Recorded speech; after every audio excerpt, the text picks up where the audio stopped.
Hey everybody, this is Donnell Tucker, Interactive Media Associate at G4TV.com. I'm here with Chris Monfett, Senior Previews Editor. Had a blast playing a little Call of Duty last night. Yeah, we did. It had live music, hot women, and I think there was a game, Call of Duty?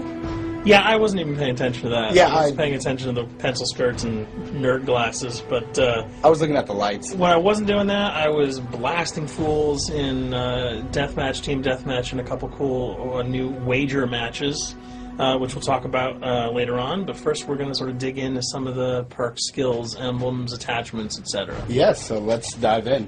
So right here, we see that we have the first set of perks one. They're pretty traditional from the old gun. Yeah, there's not much here in the perks that's new, which is actually kind of good when you consider the fact that there's so much else going on in the game with the wager matches, the new Call of Duty points, the way that you can spend your experience, the attachments, the kill streaks, that you don't have to focus on sort of learning a whole new set of skills. There's tons more new stuff that you can dig your teeth into later on. So you'll see here, he's just kind of scrolling through a lot of sort of familiars. There's some of the sort of old favorites have been renamed, but for the most part, everything you've known and played in other Call of Duty games are here. So you'll see here when you go back to Lethal, you got your frag and your semtex. Those are pretty everyday equipment.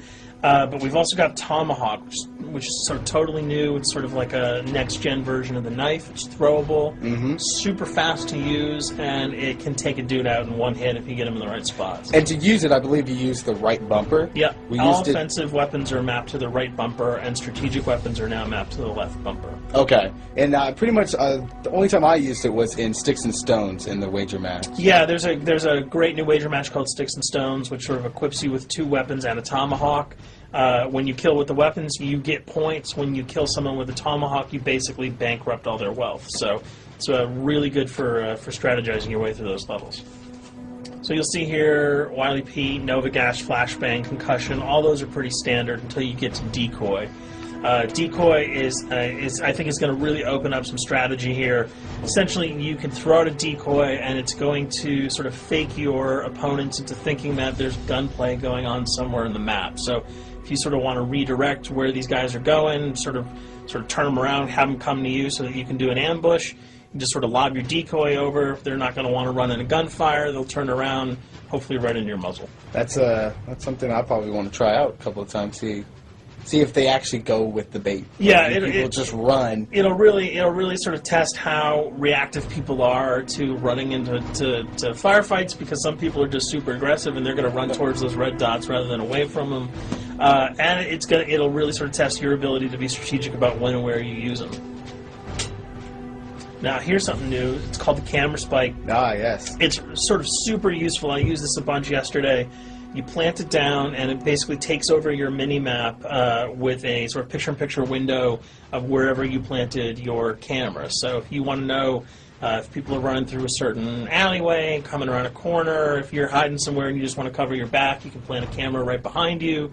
It's a really, really kind of good way, especially if you're a sniper and you're in a position that you can get sort of snuck up on or sneaked up on. You can put that camera down and sort of cover your ass. Yeah. I was also using it for home videos. Because, I don't know, for some reason, I was just like, hey, there's me, let me say something to the camera. Call of Duty night vision action going on. Exactly. Yeah. And the C4, the tactical insertion, those are things that you'll have remembered from other games. What we got here, though, is the motion sensor, which kind of acts like a little mini UAV, so you can toss that out, and it'll give you a small radius just to sort of see if there are people coming. Super useful if you're hiding, say, behind a corner, beneath a windowsill, and you want to know if someone's sort of on their way so that you can just ride up and blast them. Throw that out, the red dot appears, you know you got a kill in your sights. So now we're on to kill streaks. There's some really, really cool new kill streaks here, this one being the RCXD. If you were ever into remote control cars, and believe me, I was, these are remote control cars with C4 on them. Nice little add-on to that. Right, which I did not have that when I was a kid. I did not have that either with a kid. They didn't sell it in stores. They would not let me have that, but now in Black Ops, you can guide this in sort of a first-person perspective. It's actually super easy to use. You'd think it would kind of just be running all over the place, but you can brake, reverse, go back, go forward, and you can choose to detonate it whenever you want. So it's not like if you accidentally run into a wall, it's going to explode. But if you see one of those coming your way, if you've got a machine gun, just start spraying bullets. Hopefully you can detonate it before it hits you. So you suggest not people to run, because that thing will catch up. Yeah, that thing's really fast, and it goes upstairs. It's really easy to navigate with. So if that thing So it's like shoot, and if you miss... Yeah, if it's after you, you're dead unless you can blow it up. Counter spy plane, that's basically a revamped version of the UAV. That's nothing new. This, however, the SAM turret... SAM turret, which I like really much, because it destroys... practically not every aircraft in there. I think Blackbird can't be destroyed. Yeah, there are some things that you can't blow up, but care packages, chopper gunners, that's going to really help out. It's it's basically for people who didn't want to run around with their rocket launcher and try to take down choppers. You can sort of plant that in hopefully like a high position that has good angles on the sky, and hopefully it'll take out some of the things that are blowing you and your friends away. Now you'll see care package, napalm strike, sentry gun, mortar team. Those are all things you're pretty familiar with until we get down to Valkyrie rockets. These are remote-controlled rockets, a little bit kind of like the RCXD. These are a little bit more sensitive, though. They're going to do a lot more damage if you can hit your enemies or you throw them into a group of people. But they're fast, you can't put the brakes on them, and if you hit something, those things are going to blow up. Now, are they difficult to maneuver? Are they easy like the RC? They're more difficult to maneuver because they're constantly moving forward, so you can't hit the brakes, you can't redirect, and if you, say, accidentally hit a wall, there's no turning around. That thing is going to explode. So this is one thing. Open spaces are really key, but if you're really good, right? You've got a bigger blast radius, though. So if you kind of miss by a couple of feet, it's not going to matter because the guy's going to be vaporized anyway. And with 7 kills and 4,000 CP, it's going to take a little while to build up to it. But hopefully you'll be able to practice a little bit and really kick some ass. Now this is a Blackbird, which, like I said before, cannot be shot down. Yeah, thank God. But pretty much it shows not only does it show the enemy positions, but also the direction of where they're headed. Yeah, and I think that's a first for the Call of Duty series. This is something that I'm really excited about, if only because every time you kind of see a red dot, you're not sure whether that guy's coming towards you, whether he's coming away from you. If you can sort of process all that information really quickly, it can really help you change up your strategy. Obviously, fans will remember these dogs from Treyarch's last outing with Call of Duty, World at War. There's a huge, fun addition to that game, just gunning down canines in the jungle. Looks like you'll be able to do it again this time, only that you get to call on the pack to kill your opponents. I got no problems blowing away a rabid attack dog. Well, even if it makes a sound, like a whimpering sound, even if it makes a little whimpering feel anything sound. When you shoot if that? it was like attack puppies or attack corgis, I probably couldn't shoot them because those are too adorable. But they probably wouldn't do much damage anyway. Yeah, they're pretty much held dogs, so they're all black and vicious. I got to take it down. Absolutely.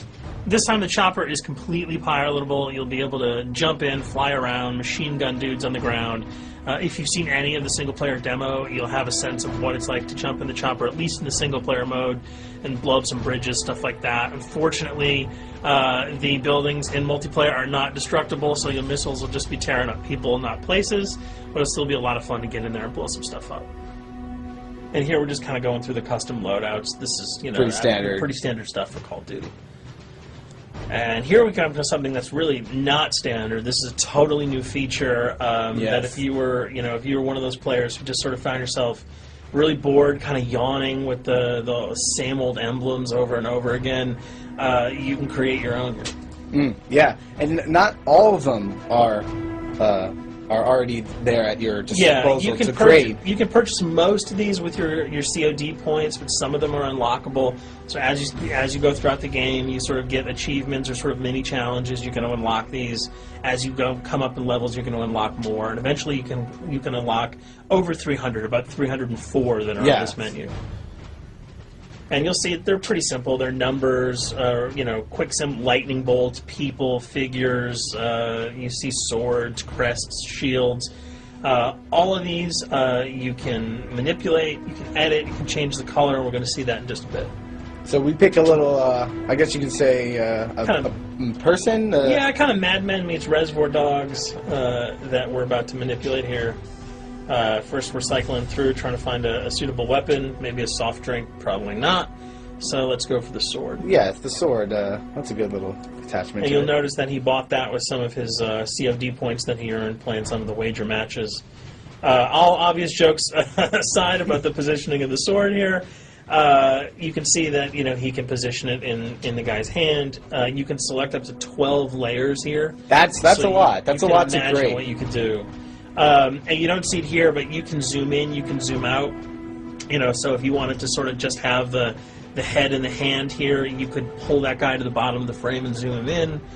You can change the backgrounds, change colors. the color. You'll see here that he can even just kind of go to an outline mode of this guy with no detail. So there's tons and tons of customizable stuff. And you'll see it appears in your little player card at the bottom. And most importantly, it actually is something you can put on your guns and your weapons. Correct. That's only available when you level up at a certain level, that you'll have that option to tag it on your weapon. Absolutely. And you might not see it as you're playing through the game, because obviously, by the time you see your opponent's gun, you're not going to see the emblem. You're going to see you're not going to stop by and be like, hey, you know what? That's a nice little picture you got as there. the bullets hit your face. But it's going to be something really cool for people who want to kind of be directors in theater mode, who can get close-ups on the weapons and the guns.